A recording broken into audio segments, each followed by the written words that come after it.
My name is Daphne Hartwell. I'm 71 years old, and on Mother's Day, I stood in front of 60 people with a black eye that no amount of makeup could hide. The country club ballroom went silent.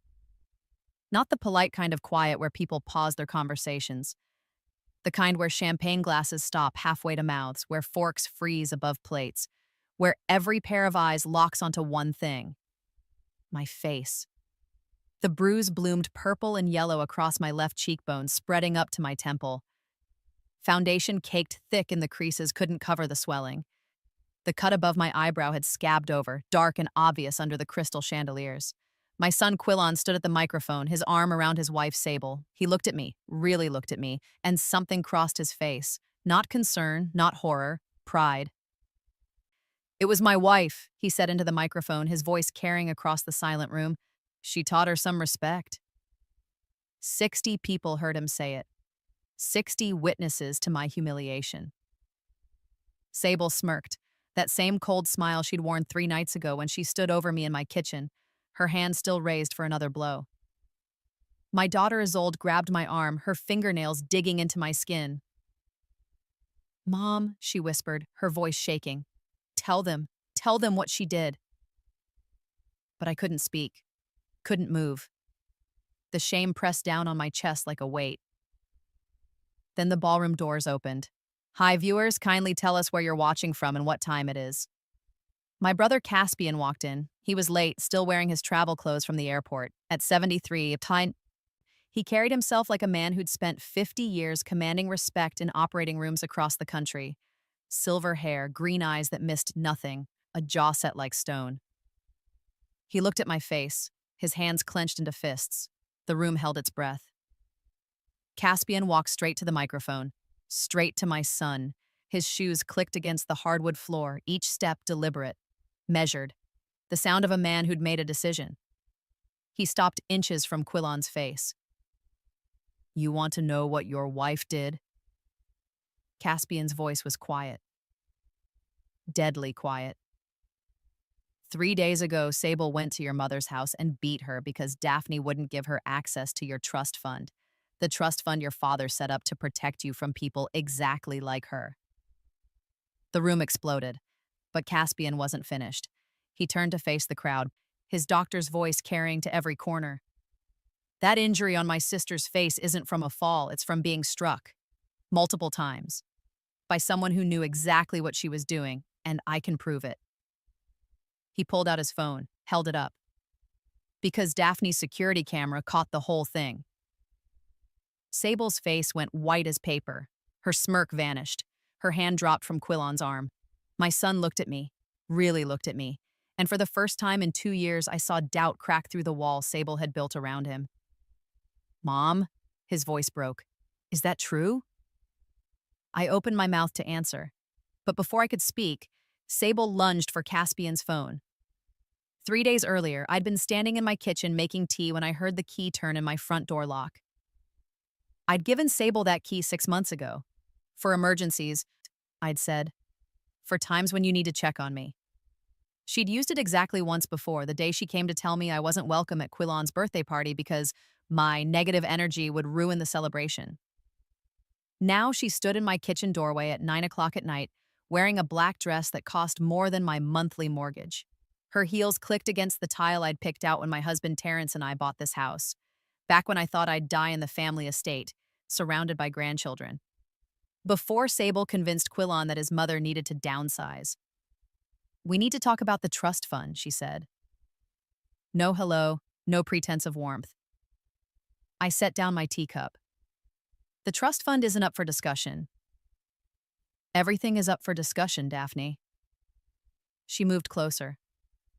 "Quillon and I have decided we want access. Now. For investments." My hand stayed steady on the counter. "The terms are clear. The money can't be touched until your first child turns 1. That's what Terrence specified." "Terrence is dead." Her voice was flat, cold. "And you're the trustee. You can change the terms." "I won't," she smiled. Actually smiled. "You will." That's when I saw it. The look in her eyes that I'd missed 2 years ago when Quillan brought her home for the first time. The look I'd ignored when everyone said how lucky my son was to find such a beautiful, successful woman. The look of someone who'd already decided what she was willing to do to get what she wanted. The trust contains $2.7 million, I said quietly. Money Terrence and I saved for our son's future children, for their education, their security. I won't let you gamble it away on whatever scheme. Her hand moved faster than I could process.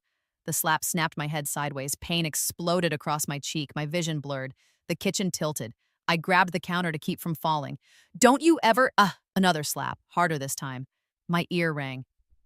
Presume to tell me— her fist this time, catching my eye. Something warm trickled down my face.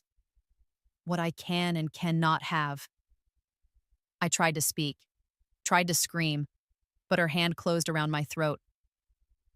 You have 48 hours, Sable whispered, her face inches from mine. Call the lawyer, authorize the transfer, or I will make sure you never see Quillan again, never meet your grandchildren, never exist in this family. She released my throat. I collapsed against the cabinets, sliding down to the floor in a son. Sable crouched beside me, pulled out her phone, took a picture of my face, bruised, bleeding, terrified.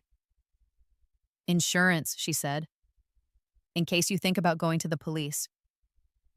I'll tell them you attacked me first. That you've been having episodes. Confusion, aggression. That we've been worried about your mental state for months. She stood, smoothing her dress. Who do you think they'll believe? A respected businesswoman? Or a bitter old widow who can't accept that her son has moved on? The door closed behind her. I lay on my kitchen floor for 2 hours before I could stand. Before I could think. Before I could admit to myself what had just happened. My daughter-in-law had beaten me in my own home, and I had no idea how to fight back. 2 years before that night, I'd met Sable for the first time at a charity gala. Mom, Batiskian. This is Sable Brennan, Quillan said. His whole face lit up in a way I hadn't seen since he was a boy, but saw. She's the director of operations at Mercier Industries. She was stunning. 28 to Quillan's 32. Sharp black suit. Confident handshake. The kind of woman who commanded attention when she walked into a room. Mrs. Hartwell, she said warmly. Quillan talks about you constantly. I've been dying to meet the woman who raised such an incredible man. I liked her immediately. God help me, I liked her. She asked about the medical supply company Terrence and I had built, listened intently when I talked about the early years, when we were running the business out of our garage, laughed at my stories about Quillan and Isolde as children. Your son is lucky to have you, she said. Not everyone gets a mother who's also a mentor.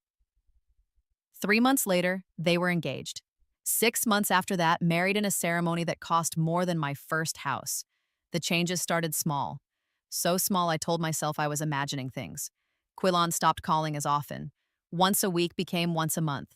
Our Sunday dinners, a tradition since he was born, were suddenly complicated with Sable's work schedule. She's building her career, Mom, Quillan explained when I asked. We need to prioritize her networking events. Then came the suggestion about the family estate. Terrence and I had lived there for 40 years, raised our children there, built our business in the home office that overlooked the garden. When Terrence died 2 years before I met Sable, I'd planned to stay until I couldn't manage the stairs anymore. It's too much house for one person, Quillan said over coffee one morning. And honestly, Mom, Sable and I are thinking about starting a family. We need the space. You want me to move out of my home? Not move out. Downsize. There's a great neighborhood across town. Smaller houses, less maintenance. You'd be happier. I wasn't happier. The new house felt like a museum of everything I'd lost. Terrence's photos on the walls, the kids' baby pictures, rooms that echoed because I couldn't fill them with enough furniture. Sable redecorated the estate within a month, got rid of the garden Terrence had planted, tore out the office where we'd built our company, erased every trace of the 40 years we'd lived there. Fresh start, she said when I visited, when I was still allowed to visit. You understand. I didn't understand. But I stayed quiet. because Quillan seemed happy, because I didn't want to be the bitter mother-in-law who couldn't let go, because I didn't yet know what Sable was capable of. The morning after the beating, I couldn't get out of bed. My face throbbed. My ribs screamed every time I breathed. The cut above my eye had bled into my pillow overnight, staining it dark red. I called Isolde. "Mom?" Her voice went sharp with worry. What's wrong? You sound... Can you come over?" She arrived 20 minutes later, took one look at my face and started crying. "Who did this to you?" She pulled out her phone. "I'm calling the police." "No." I grabbed her hand. "You can't." "Mom, someone attacked you. Look at your face." It was Sable. Isolde went completely still. "What?" I told her everything. The key, the trust fund, the beating. The threats, the photos Sable had taken as insurance. My daughter listened without interrupting. When I finished, her hands were shaking. "We're going to the police right now," she said. "This is assault. She can, and she will get away with it." I closed my eyes. "She'll say I attacked her first, that I've been unstable since your father died, that she was defending herself." That's insane. No one will believe, everyone will believe her. My voice came out flat. Dead. She spent 2 years building credibility, making me look like the problem. The bitter widow who can't let her son grow up, who resents his beautiful, successful wife. Isolde paced my bedroom, her anger filling the small space. "So what? You just let her win? You let her beat you and threaten you, and I don't know what to do." The admission broke something in me. I started crying, real, ugly sobs that made my ribs scream and my face throb and my whole body shake. My daughter held me while I fell apart. "We'll figure this out," she whispered. "I promise, Mom, we'll figure this out." But neither of us knew how. The next day, Isolde called Caspian. My brother had been at a medical conference in Boston. He'd planned to fly back for Mother's Day anyway, but Isolde's call changed everything. "Don't tell Mom I called you," she said. "But something happened. Something bad, and I need your help." Caspian caught the next flight out. He showed up at my house that afternoon with a medical bag and a fury I'd only seen once before when our father raised his hand to our mother 40 years ago. Caspian had been 20 then. He'd stepped between them and said in that same deadly quiet voice, "You'll never touch her again." Our father never did. Now Caspian examined my face with gentle, professional hands, took photos with his medical camera, documented every bruise, every cut, every mark Sable had left. "This is evidence," he said. "Medical documentation." "When did it happen?" 2 nights ago." "And you haven't reported it?" I explained about Sable's threats. The photo, the insurance against my credibility. Caspian listened. Then he made a phone call. "Roger, it's Caspian Hartwell. I need a favor. I need you to pull security footage from my sister's house. All cameras. For the night of May 10th. "Yes, I'll explain when I see you. How fast can you get it?" He hung up, looked at me. "Your security system," he said. "The one I had installed after Terrence died. It has cameras front and back, cloud storage, everything time-stamped and backed up to a secure server." My heart stopped. I forgot about the cameras. "Sable doesn't know about them either, does she?" I shook my head. Caspian smiled. It wasn't a kind smile. "Good." 3 hours later, we had the footage. I watched myself on the screen, watched Sable let herself in with the key, watched the conversation, watched her hand move, watched myself fall, watched everything. The video was crystal clear, showed everything Sable had done, captured every word she'd said, time-stamped and impossible to deny. "This is assault," Caspian said. "Documented, provable. She threatened you, she attacked you, and she's attempting to extort money from a trust fund." Isolde leaned forward. "So we go to the police now?" "No." I stood up, my ribs protested, but I ignored them. "Not yet." They both stared at me. "The Mother's Day brunch," I said quietly. "It's in 2 days. Sable organized it, invited everyone, my friends, the family, people from the company. She's planned this whole celebration. Mom, you can't seriously be thinking. I'm going. My voice was steady now, clear. I'm going to that brunch. And I'm going to let everyone see what she did to me. Caspian understood immediately. You want to expose her publicly. I want witnesses. I want everyone who's ever believed her lies about me to see the truth. I want Quillon to understand who he married. I looked at my brother. Can you be there? Can you bring the footage? He nodded slowly. I can do better than that. I can make a medical statement. Professional documentation of assault. It'll hold up in court if she tries to fight back. She'll deny everything, Isolde said. She'll say it's fake. Edited. Let her try. Caspian pulled out his phone again. I know people. Forensic specialists. They can verify the footage is authentic. Can testify to its validity. For the first time in 3 days, I felt something other than fear. I felt ready. Sable called the next morning. Just checking that you'll be there tomorrow, she said sweetly. For the Mother's Day brunch I planned for you. I'll be there. Wonderful. And Daphne, have you had a chance to think about our conversation? About the trust fund? My reflection stared back at me from the bathroom mirror. Purple bruises, swollen eye, split skin. I've thought about it, I said. And?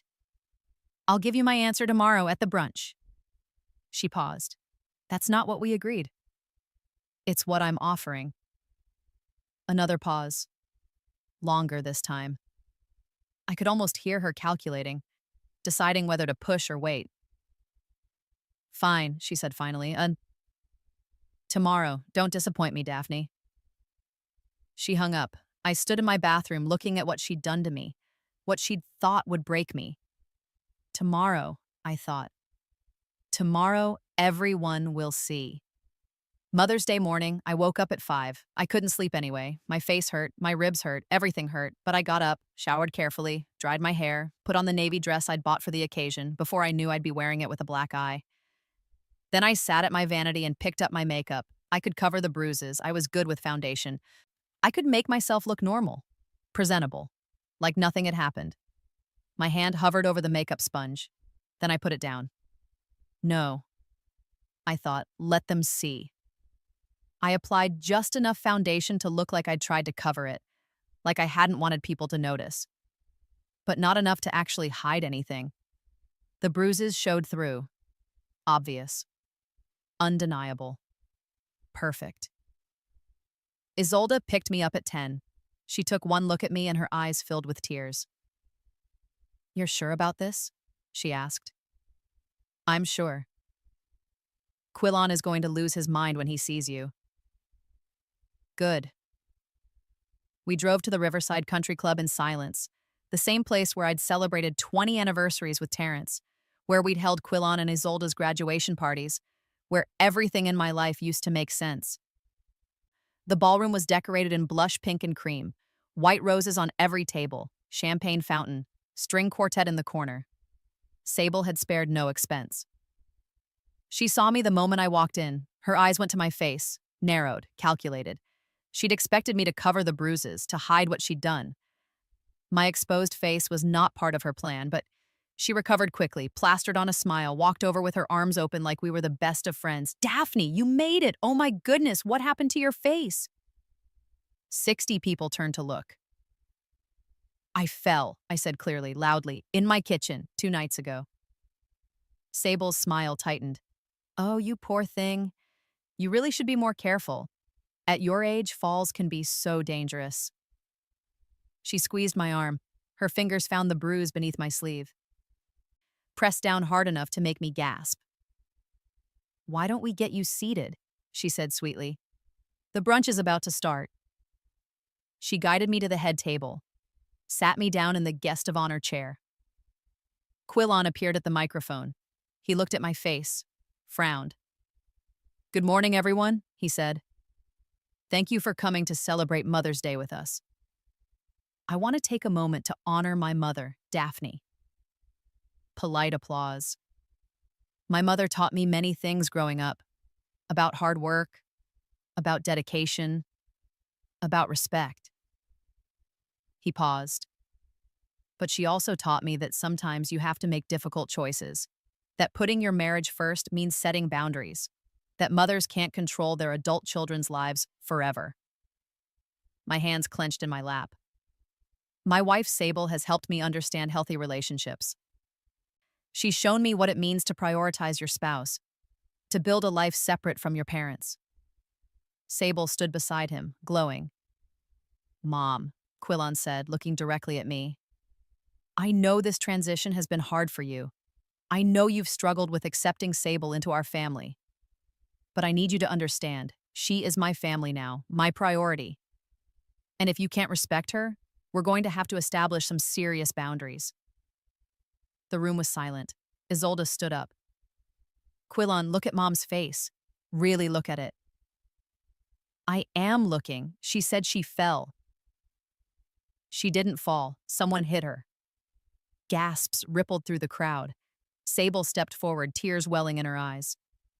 I've tried so hard with Daphne. I planned this whole brunch to honor her. And she shows up looking like she wants people to think I did something to her. More gasps. That's exactly what happened, Isolde said. Sable went to Mom's house 3 nights ago and— Isolde, stop! Quillon's voice was ice. You're making wild accusations. It was my wife, Quillon said into the microphone. The words rang out across the silent ballroom. She taught her some respect. Time stopped. Every person in that room stared at my son, at the man I'd raised, at the boy who used to bring me flowers from the garden and tell me I was the best mom in the world. Sable smirked, that same cold smile from my kitchen floor. And that's when the ballroom doors opened and my brother walked in. Sable lunged for Caspian's phone, but my brother was faster. He'd been a surgeon for 47 years. His reflexes were sharp, precise. He stepped back, held the phone out of reach. Touch me and you'll add assault to your list of charges, he said calmly. Sable froze. Charges? Quillon's voice cracked. Uncle Caspian, what are you talking about? I'm talking about your wife beating your mother in her own home 3 nights ago. I'm talking about extortion, threats, documented assault. Caspian tapped his phone screen. And I'm talking about the security footage that proves every word of it. The room erupted in chaos, people talking over each other, chairs scraping. Someone dropped a champagne glass and it shattered against the floor. That's ridiculous, Sable said, but her voice shook. Daphne fell. She's confused. She's been having memory issues for months. I'm a neurologist. Caspian's voice cut through the noise like a blade. I examined my sister yesterday, documented her injuries. There's no confusion, no memory issues, just injuries consistent with being struck multiple times by someone standing directly in front of her. He held up his phone where everyone could see the screen. This footage is from Daphne's security system. Time-stamped, cloud-backed, unedited. It shows everything that happened on the night of May 10th. He pressed play. My kitchen appeared on screen, small but clear. The timestamp in the corner read 9:03 p.m. Sable appeared in the doorway. I watched 60 people watch the footage, watched their faces change as they heard Sable's voice demanding access to the trust fund, watched them flinch when the first slap landed, watched them gasp when her fist connected with my eye, watched them see exactly who my daughter-in-law really was. The video played for 3 minutes. When it ended, the ballroom was silent. Quillon stared at the phone like it was something he couldn't process. His face had gone completely white. That's not, Sable started. That's edited, fake. She set this up to, I have 3 forensic specialists standing by to verify the footage's authenticity, Caspian said. I also have medical documentation, photographs, a detailed timeline of events, and I've already contacted the district attorney's office. Sable's face crumpled. Real tears this time. Quillon, please. You have to believe me. I would never. You told me she fell. Quillon's voice was hollow, empty. You said she was fine. I didn't know. I wasn't there. You were there. I stood up. My voice rang clear across the silent room. You came to my house. You demanded access to money that isn't yours, and when I said no, you beat me on my kitchen floor and threatened to erase me from my son's life. I walked toward them. Every step hurt, but I didn't care. You've spent 2 years isolating Quillon from everyone who loves him. You took my home, my Sunday dinners, my relationship with my son. You made me feel small and bitter and crazy.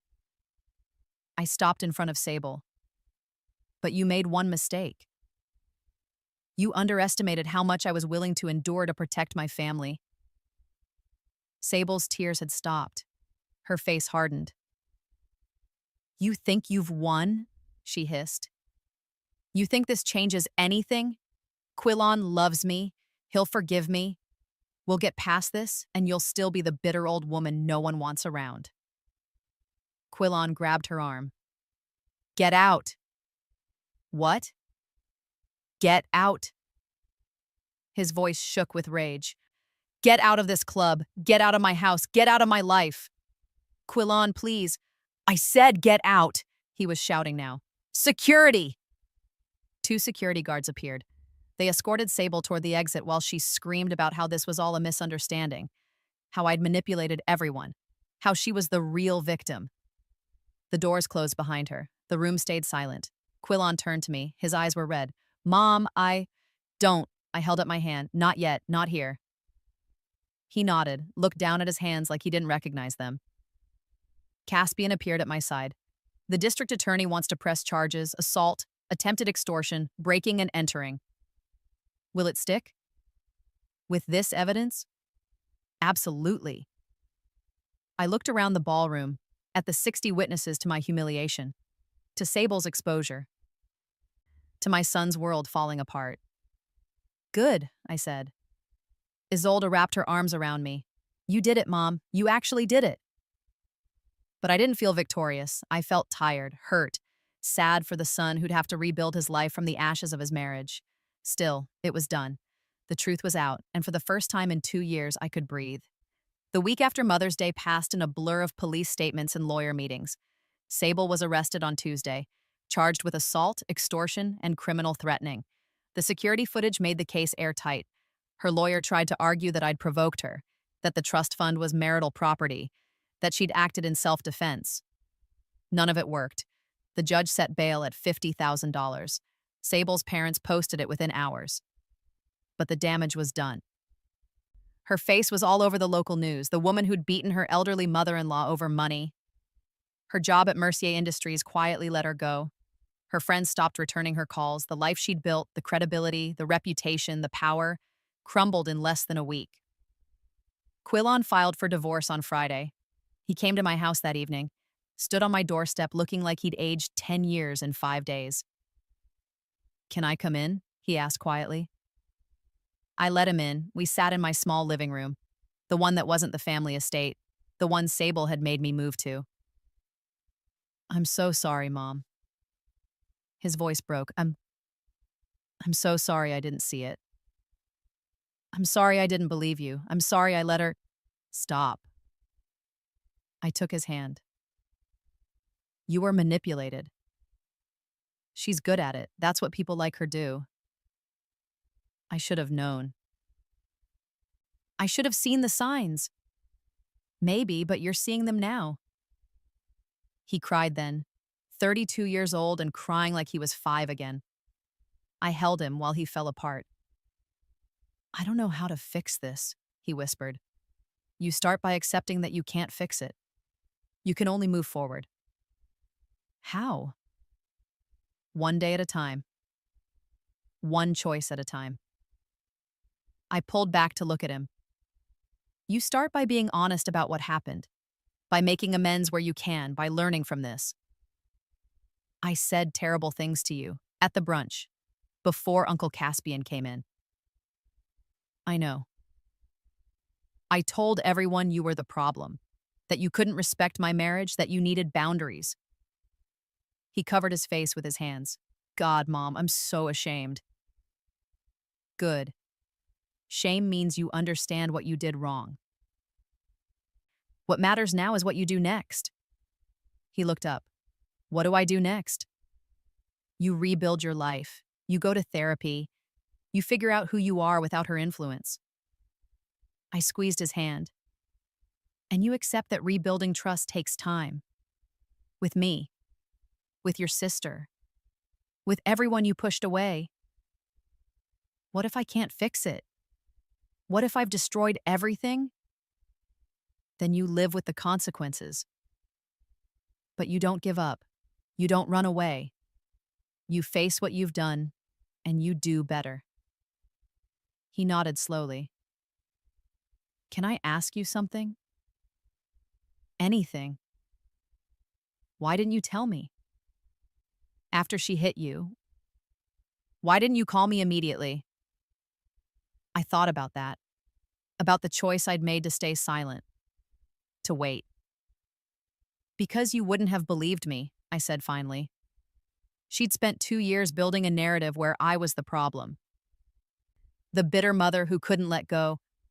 If I'd called you crying about how Sable hit me, you'd have thought I was making it up, or exaggerating, or trying to break you up. You don't know that.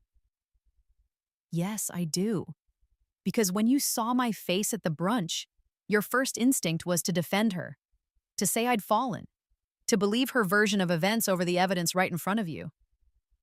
He flinched, but he didn't argue. I needed proof, I continued. I needed something undeniable. Something she couldn't spin or explain away. The security footage gave me that.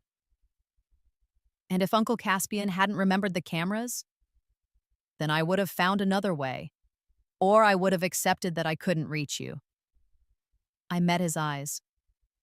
But I wasn't going to let her win. I wasn't going to disappear quietly while she erased me from your life. I almost let her do it. I know. I'm so sorry, Mom. I know that too. We sat in silence for a long time. Outside, the sun set over the neighborhood that still didn't feel like home. Can I ask you for something? Quillan said finally. What? Time. A chance to prove I can be better, that I can be the son you deserve. I thought about it, about trust and forgiveness, and whether either could be rebuilt after being shattered so completely.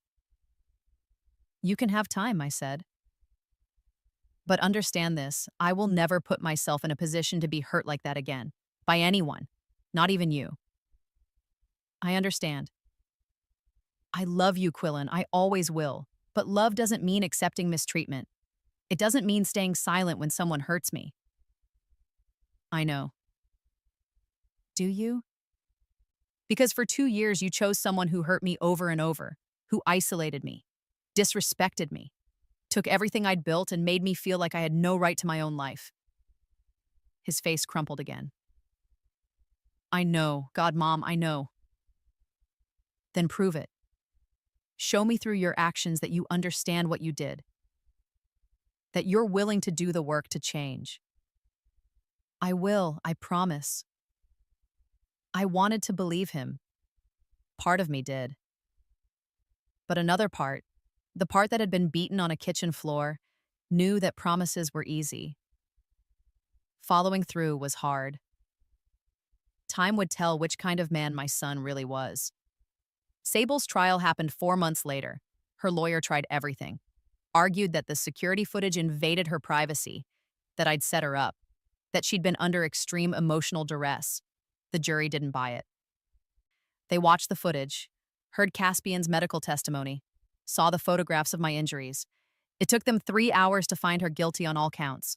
The judge sentenced her to 18 months in prison and 5 years probation.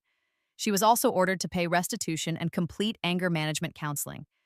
Sable stood in court wearing an orange jumpsuit, her perfect hair pulled back in a simple ponytail. She looked smaller somehow. Ordinary. Without the designer clothes and makeup and carefully constructed image, she was just a woman who'd made terrible choices. She looked at me as they led her away. I didn't look away. I wanted her to see that she hadn't broken me, that I'd survived her worst and come out stronger. She turned away first, Outside the courthouse, reporters swarmed. Wanted statements. Wanted to know how I felt about the verdict, whether I'd forgiven my son, whether I had advice for other families dealing with similar situations. I gave them nothing. This wasn't about headlines or revenge or public vindication. It was about justice, about standing up for myself when no one else would, about refusing to disappear. Quillan was waiting by my car. He'd attended every day of the trial, sat in the back row, never spoke to Sable or her family. "It's over," he said quietly. "This part is." "Can I buy you dinner? Just us?" I considered it, considered whether I was ready, whether enough time had passed. "Not yet," I said finally. "But soon." He nodded, looked disappointed but not surprised. "I'm proud of you, Mom," he said. "For fighting back.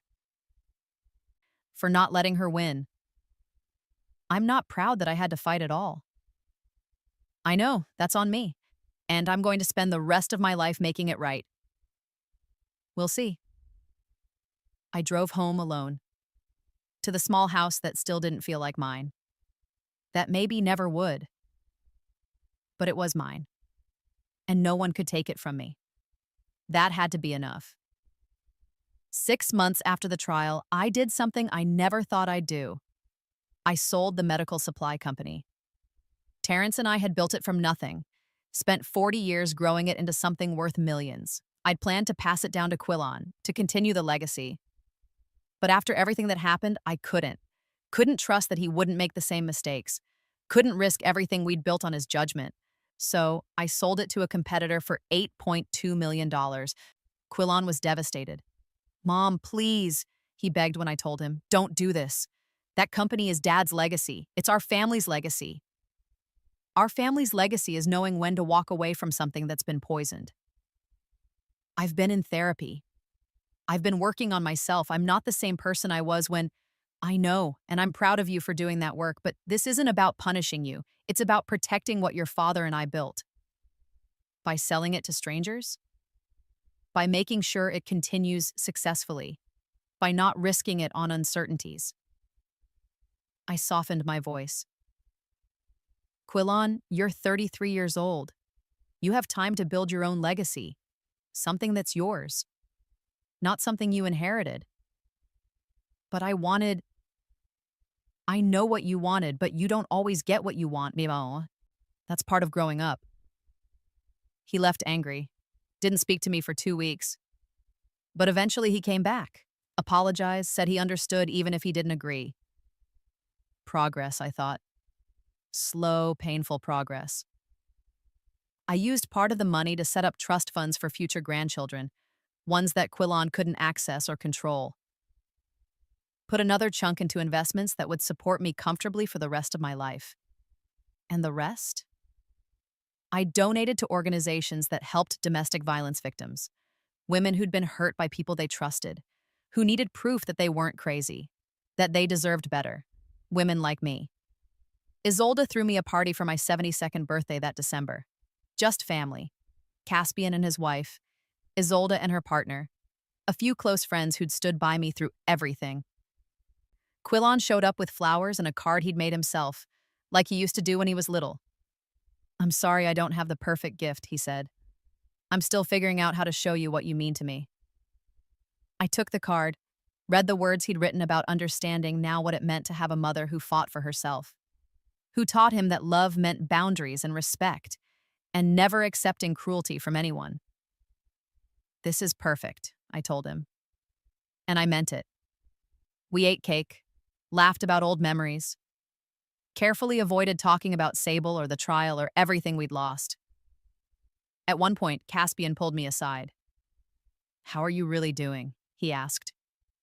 "Better, not perfect, but better." "The nightmares?" "Less frequent." "And Quillan?" I looked across the room at my son. He was talking to Isolde, laughing at something she'd said. He looked lighter than he had in years. "We're rebuilding," I said. "It's slow, but it's happening." "Good." Caspian squeezed my shoulder. "You deserve peace, Daphne." "We all do." That night, After everyone left, I sat in my living room with the birthday cards spread out around me. The house was quiet.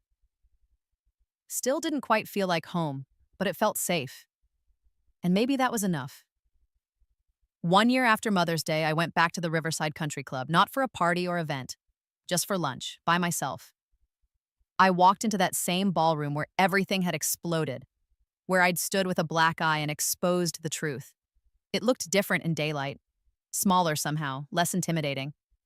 I sat at a table by the window, ordered tea and a sandwich, watched people come and go, living their normal lives, unaware of the drama that had unfolded here. The manager stopped by my table. "Mrs. Hartwell," she said warmly, it's good to see you again." "Thank you. I wanted you to know what you did that day, coming here, speaking up. It mattered to a lot of people." I looked up at her. "What do you mean?" "Two other members came forward after your situation became public. Said they'd been experiencing similar issues with family members, abuse they'd been hiding. Your courage helped them find their own." My throat tightened. I didn't know. "Most people don't realize the impact they have, but you helped people, Ms. Hartwell, more than you know." She walked away before I could respond. I sat there for a long time thinking about that, about courage and impact, and the ways our stories intersect with others. About how speaking up, even when it's terrifying, can create space for others to do the same. I finished my tea, left a generous tip, walked out of that ballroom with my head high, and I never looked back. If you've ever been told you're too old, too weak, or too broken to fight back, you were lied to. Your voice still matters, your truth still has power, and standing up for yourself is never too late. To anyone out there rebuilding after betrayal, rebuilding after being treated like you're invisible, rebuilding after someone tried to erase you, you're stronger than you think. Your story isn't over. What lesson hit you hardest from this story? And if you were in my position, what would you have done differently? Don't stop here. Click the next video on your screen right now and watch another powerful story from our channel. Hit subscribe, turn on notifications, and share your thoughts in the comments below. See you in the next one.